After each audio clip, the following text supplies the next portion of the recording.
Kericuhan terjadi di stadion antara supporter Persita Tangerang dan supporter Persib Bandung. Keributan terjadi antara anggota organisasi masyarakat atau Ormas dan pekerja dari PT Bangsawan Cyber Indo Indonesia atau BCI di Rumah Sakit Umum Pamulang Tangerang Selatan pada Rabu 21 Mei.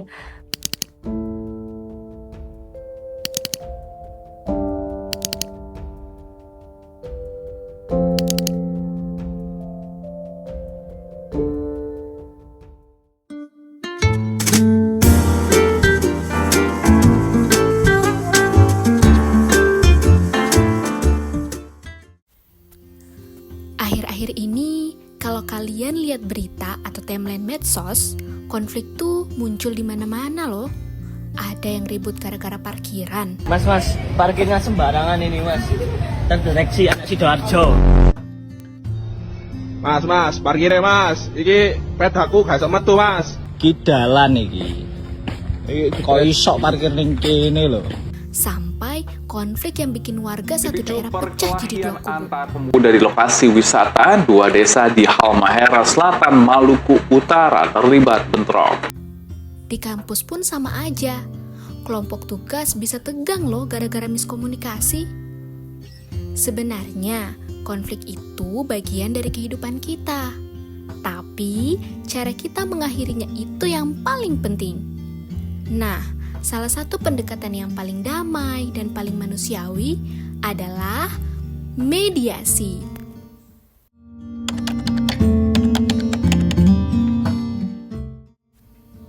Menurut KBBI, mediasi itu proses menghadirkan pihak ketiga sebagai penasihat untuk membantu menyelesaikan perselisihan. Dan orang ketiga inilah yang disebut sebagai mediator. Dia sebagai penengah, penghubung, bukan hakim yang menentukan siapa salah, siapa benar. Sederhananya, mediasi itu ngobrol bareng, tapi dengan bantuan orang netral supaya semuanya tetap berkepala dingin dan punya kesempatan untuk didengar.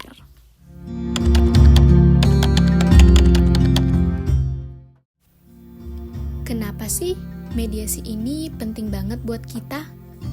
Christopher W. Moore menjelaskan beberapa keuntungan mediasi. Dan kalau dipikir-pikir, semuanya relevan banget loh di kehidupan sehari-hari.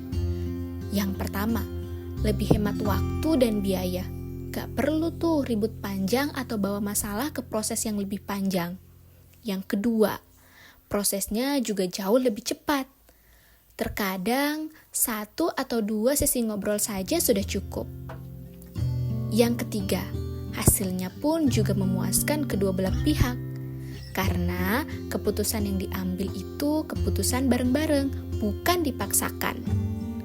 Yang keempat, solusinya fleksibel dan bisa disesuaikan. Setiap konflik itu kan berbeda. Jadinya, solusinya pun juga bisa customized. Yang kelima, kita bisa belajar cara nyelesain masalah dengan kreatif.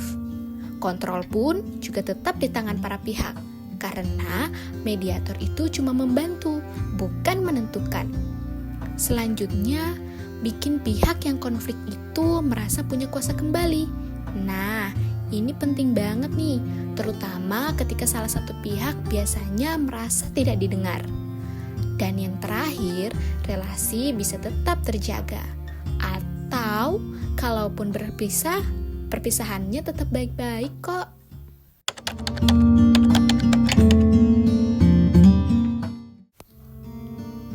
Dalam praktiknya, mediasi juga punya beberapa model loh. Bowl and Raycroft membaginya menjadi 4. Yang pertama, settlement mediation. Fokusnya cepat dapat kesepakatan. Yang kedua, facilitative mediation. Nah, di sini mediator itu membantu proses komunikasi supaya pihak-pihak bisa menemukan solusi sendiri. Yang ketiga, transformative mediation. Tujuannya bukan cuma selesai, tapi juga memperbaiki hubungan dan sudut pandang. Yang keempat, evaluative mediation. Mediator di sini boleh memberikan evaluasi, pendapat, atau rekomendasi atas masalahnya. Setiap model punya tempatnya masing-masing tergantung kebutuhan konflik. Selanjutnya adalah jenis mediasi. Teman-teman tahu nggak kalau jenis mediasi itu terdiri dari 2 jenis loh. Yang pertama, mediasi di luar pengadilan. Di Indonesia sendiri, mediasi itu sebenarnya sudah lama dipraktekkan di masyarakat. Tokoh adat, ulama, atau tokoh masyarakat sering menjadi penengah loh dalam perselisihan. Mediasi di luar pengadilan juga telah diatur dalam Undang-Undang Nomor 30 Tahun 1999 tentang arbitrase dan alternatif penyelesaian sengketa. Hasil akhirnya pun biasanya berupa perjanjian tertulis. Kalau ada yang melanggar, proses hukumnya pakai mekanisme gugatan kontrak.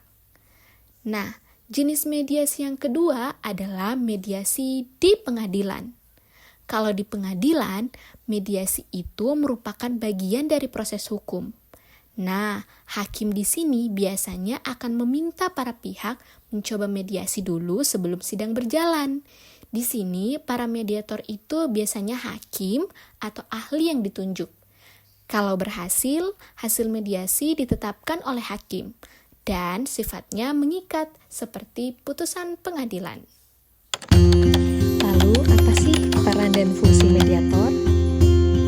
Mediator itu bukan sekedar orang yang menengahi permasalahan, namun ia yang membantu orang yang berkonflik dengan mengumpulkan informasi sebanyak mungkin, memahami apa yang sebenarnya dipersoalkan, membantu pihak-pihak melihat pilihan penyelesaian, dan akhirnya merumuskan kesepakatan yang realistis dan bisa dijalankan yang tentunya harus disepakati oleh kedua belah pihak yang berkonflik.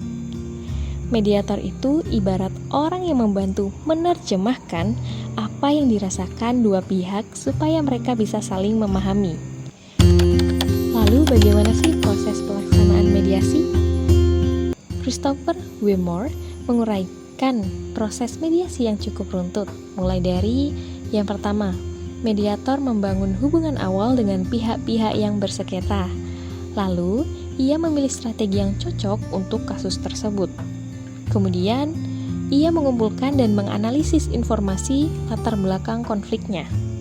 Kemudian menyusun rencana mediasi, dilanjut membangun kepercayaan dan kerjasama di antara para pihak, kemudian memulai sesi mediasi dengan aturan main yang disepakati. Setelah itu, merumuskan masalah dan menyusun agenda. Kemudian menggali kepentingan tersembunyi dari masing-masing pihak.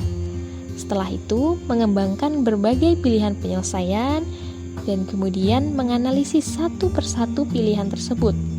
Setelah itu, melakukan proses tawar-menawar dan yang terakhir, membuat kesepakatan formal. Dari luar mungkin terlihat sangat rumit, tapi sebenarnya ini cuma rangkaian percakapan yang terarah dan aman.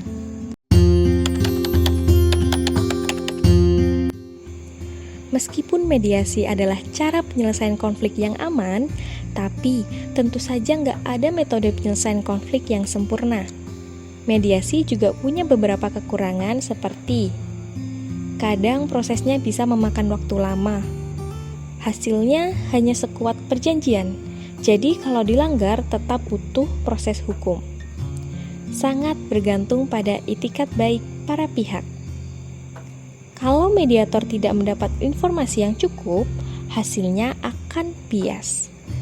Dan jika pengacara tidak dilibatkan, ada resiko fakta hukum penting yang tidak ikut tersampaikan.